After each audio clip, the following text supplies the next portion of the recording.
আজকের ভিডিওটা আসলে বেশ কয়েকদিন আগে শ্যুট করা। মাঝখানে আমি একটু অসুস্থ হয়ে পড়েছিলাম, তাই এডিট করতে পারিনি। আজকে অবশেষে ভিডিওটা এডিট শেষ করে আপলোড করলাম।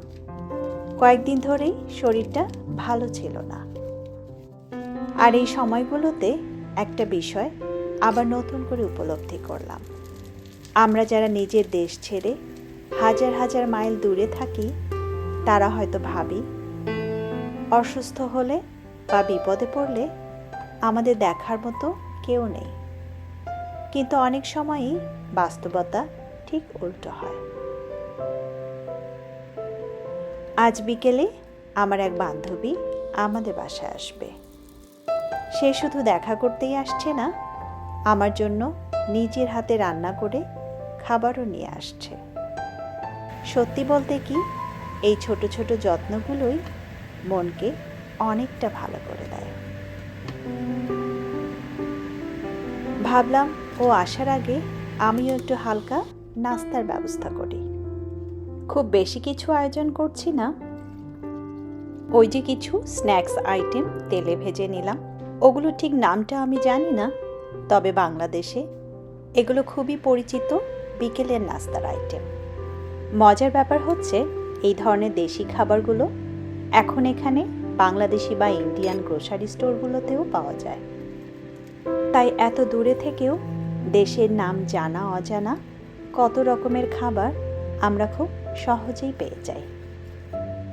আসলে এই দেশে তো চারদিকে pizza, donut, pasta, burger, fried chicken এ ধরনের খাবার খুব সহজেই পাওয়া যায়। চাইলে যে কোনো সময় অর্ডার করেও খাওয়া যায়। কিন্তু আমাদের দেশি খাবারের প্রতি একটা আলাদা টান কাজ করে। বিশেষ করে যারা বাংলাদেশ থেকে দূরে থাকি, তাদের কাছে এই পরিচিত স্বাদগুলো অনেক আবেগের সঙ্গে জড়িয়ে থাকে। এখানে আমাদের সবার জন্য দুধ চা বানিয়ে নিলাম। দুধ চা যখন বানালামই, তখন কাঁচামরিচ, পেঁয়াজ আর সরিষার তেল দিয়ে মুড়ি তো মাখাতেই হয়, তাই না? তাই এখানে আমি মুড়ি মাখিয়ে নিচ্ছি। গরম গরম চায়ের সঙ্গে এই কাঁচামরিচ আর পেঁয়াজ দিয়ে মাখানো মুড়ি খেতে কি যে ভালো লাগে, সেটা যারা খেয়েছেন তারাই বুঝবেন। সর্ষের তেলের গন্ধ, কাঁচামরিচের ঝাল আর মুড়ির স্বাদ সব মিলিয়ে মুখের ভেতরে যেন একটা ছোট্ট আগুনের অনুভূতি চলে আসে। এরপরেতে দিয়ে দিচ্ছি বেশ কিছু চানাচুর। আসলে মুড়ি মাখানোর সাথে যদি চানাচুর না থাকে, তাহলে যেন স্বাদটা সম্পূর্ণই হয় না। বাংলাদেশি স্টোর থেকে কয়েকটা সমোচা আর গুড়ের সন্দেশও কিনে এনেছিলাম। সব কিছু গুছিয়ে নিতে না নিতেই আমার বান্ধবী আর ওর হাজব্যান্ড চলে এলো। ভাবলাম আজকে আর ঘরের ভেতরে না বসে এই সুন্দর সন্ধ্যাটা বারান্দায় বসেই উপভোগ করি। এক কাপ গরম চা, সামনে কিছু দেশি নাস্তা আর প্রিয় কিছু মানুষ, এর চেয়ে সুন্দর একটা সন্ধ্যার আয়োজন আর কি হতে পারে। আসলে প্রবাস জীবনে এমন মুহূর্তগুলোই অনেক বেশি মনে থাকে, কারণ এখানে সবাই নিজের নিজের কাজ আর ব্যস্ততা নিয়ে ছুটে চলে। যার যার সংসার, কাজ, দায়িত্ব সব মিলিয়ে সবাই ব্যস্ত। তাই যখন এমন একটা সুযোগ আসে, সবাই একসঙ্গে বসে গল্প করা, হাসাহাসি করা, কিছু সময় একসঙ্গে কাটানো, এগুলো সত্যি অনেক আনন্দের। আর আজকের এই সন্ধ্যাটা আমার কাছে একটু বেশি বিশেষ। আমরা যারা নিজের দেশ ছেড়ে অন্য দেশে থাকি, অনেক সময় মনে হয় নিজের মানুষদের থেকে অনেক দূরে চলে এসেছি। অসুস্থ হলে কে দেখবে, মন খারাপ হলে কার সঙ্গে কথা বলবো, কোনো প্রয়োজনে কে পাশে দাঁড়াবে, এই প্রশ্নগুলো হয়তো অনেক প্রবাসীর মনে কখনো না কখনো আসে।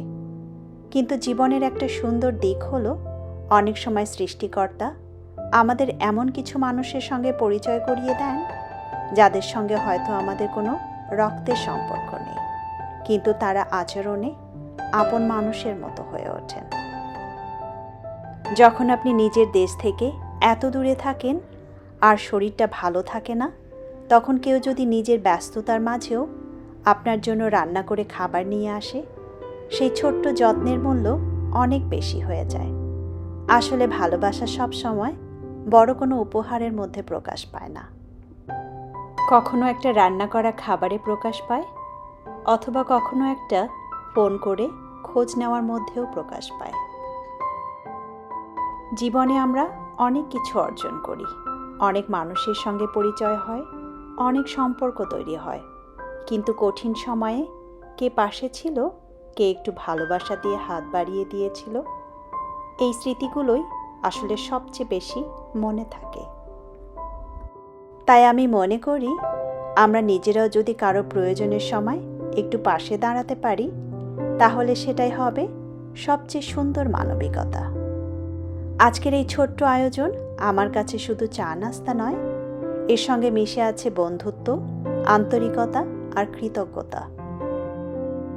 আজকের এই সুন্দর সন্ধ্যা, এই ছোট্ট আয়োজন আর প্রিয় মানুষদের সঙ্গে কিছুটা সময় কাটানো, সব কিছুই আমার কাছে অনেক বিশেষ হয়ে থাকবে। আর এই মুহূর্তগুলোই হয়তো আমাদের মনে করিয়ে দেয়, আমরা নিজের দেশ থেকে যত দূরেই থাকি না কেন, ভালোবাসা আর আন্তরিকতার কোনো সীমানা নেই। আজকের এই ছোট্ট আয়োজনের ভিডিওটি তবে এখানেই শেষ করছি। আবার কথা হবে নতুন কোনো গল্প নিয়ে। সেই পর্যন্ত সবাই ভালো থাকবেন, সুস্থ থাকবেন এবং নিজের আশেপাশের মানুষগুলোর যত্ন নেবেন। শুভরাত্রি।